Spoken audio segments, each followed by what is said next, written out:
Welcome back. Tonight marks day 1295 of Russia's full-scale invasion of Ukraine. We'll break down the most significant events from the last 24 hours, front lines, diplomacy, and the human cost. The situation remains fluid, but our goal is to provide a clear, verified picture of the day's developments. If you value in-depth daily analysis, consider subscribing to support our coverage. Let's dive into the latest from Ukraine. Fighting remains fierce around Chasiv Yar in Donetsk Oblast, where the landscape is scarred by weeks of relentless clashes and the sounds of battle echo through shattered streets.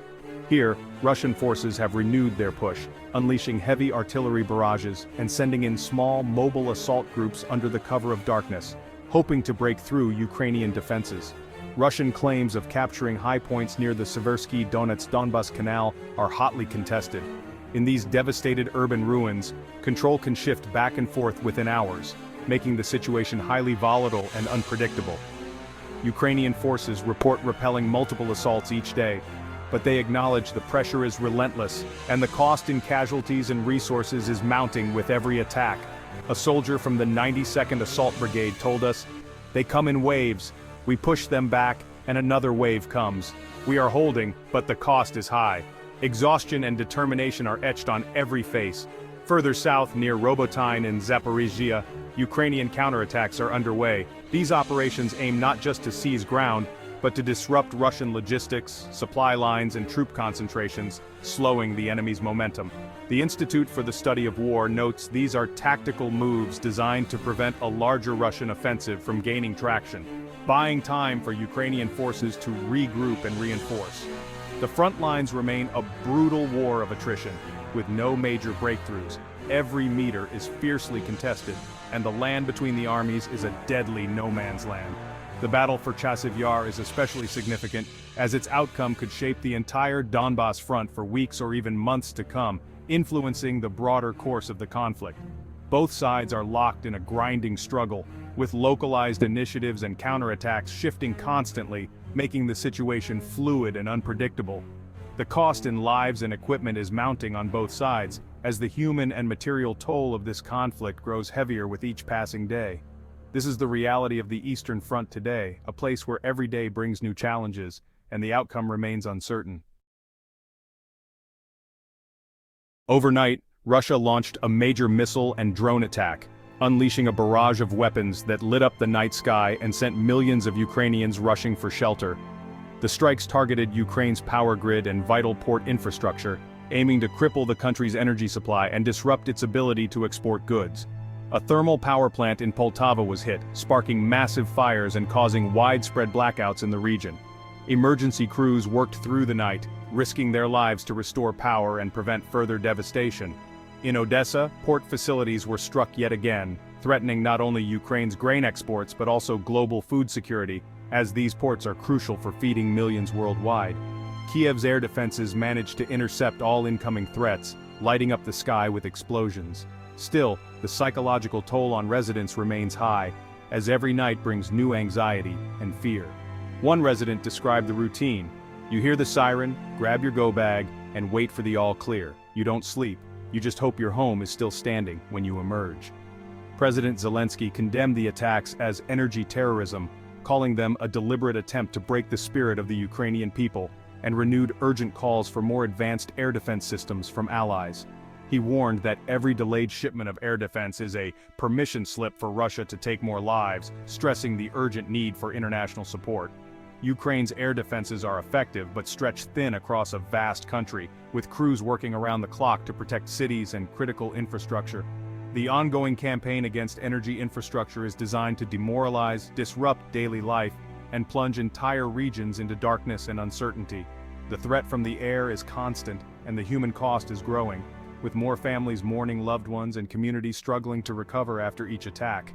Ukraine's resilience is being tested nightly, but the spirit of its people endures, determined to withstand each new wave of fire and fear. The war's true cost is measured not just in statistics but in lives lost, families torn apart, and entire communities left in ruins. Every shattered home and every grieving face tells a story of unimaginable pain and loss. In Vovchansk, Kharkiv region, a Russian bomb struck an apartment building, killing 3 civilians and injuring at least 9 more. The devastation left behind is a stark reminder of the daily dangers faced by ordinary people. Frontline communities endure catastrophic humanitarian conditions, struggling without reliable access to water, electricity, or even basic medical care. For many, survival itself has become a daily battle. Aid workers risk their lives to evacuate families from the front lines, braving shelling and gunfire. Yet, despite their courage, countless civilians remain trapped, living in constant fear and uncertainty.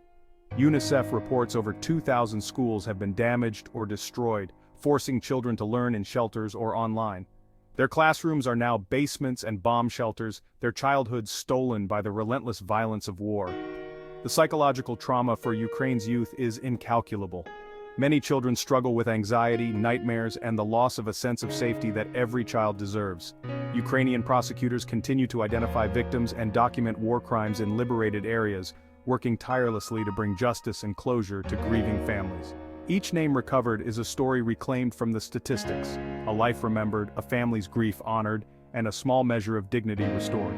The process is painstakingly slow, but accountability is essential for healing and for the hope of a more just future.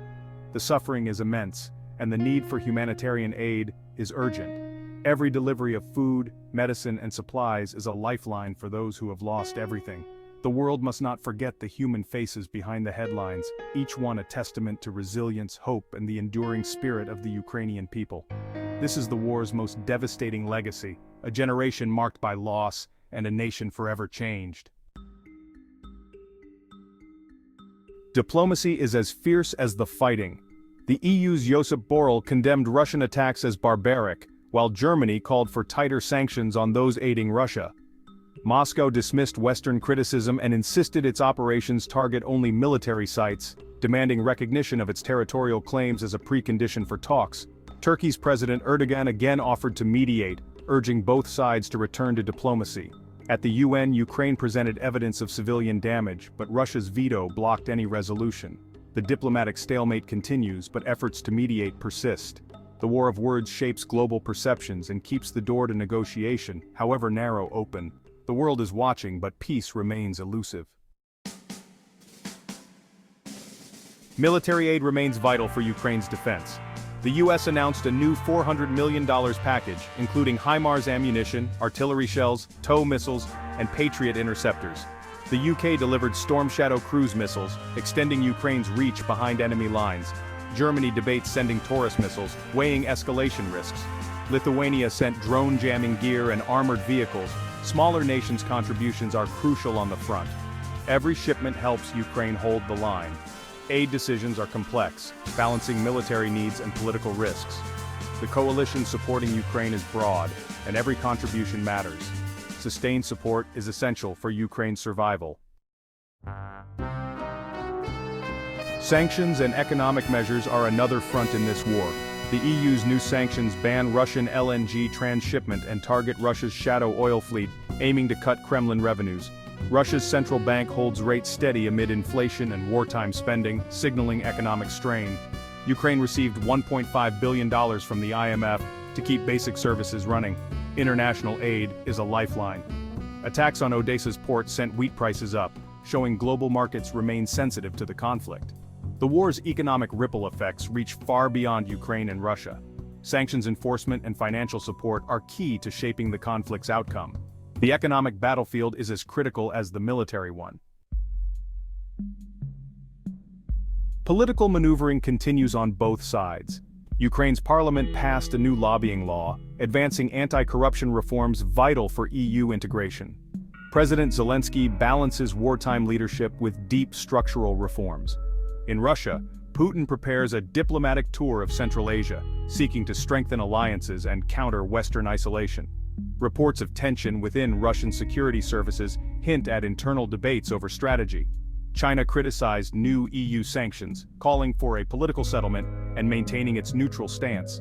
The political landscape is shifting, with alliances and internal dynamics in flux.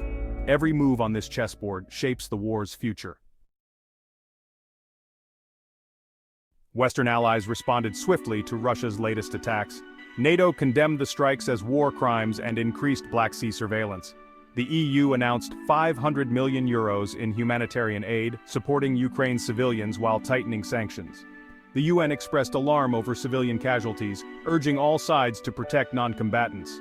Brazil called for a ceasefire and inclusive dialogue, reflecting a more neutral global South perspective. G7 finance ministers pledged to use profits from frozen Russian assets to support Ukraine. The international response is broad, but not uniform. The world's divisions and alliances are on full display. The information war is relentless. Pro-Russian accounts spread a fake Ukrainian mobilization order, quickly debunked but widely shared. The goals sow panic at home and erode international support. Ukraine countered with a viral video showcasing air defense successes, rallying global support for more aid. Ukrainian hacktivists briefly took down the Moscow Stock Exchange website, a symbolic digital blow. Open-source analysts used satellite imagery to verify battlefield claims, increasing transparency and accountability. The digital battlefield shapes perceptions and morale on both sides. In this war, truth and narrative are weapons. The coming days will see continued pressure on Chasiv Yar, with Russia seeking a breakthrough and Ukraine racing to deploy new aid. The outcome could shape the Donbas front for weeks. Putin's Central Asia tour may signal new alliances, while Western diplomats counter with their own outreach. Expect intensified Russian attacks on Ukraine's energy grid as autumn approaches. The conflict remains a brutal, grinding struggle with no major breakthrough in sight. Localized battles, strategic airstrikes, and the fight for resources will define the near future. The human cost will keep rising. The world must not look away. That concludes our report for day 1295. Thank you for watching and staying informed. If you found this briefing valuable, please like, subscribe, and share your thoughts in the comments. Your engagement helps us continue this work. Stay safe and join us tomorrow for the next update.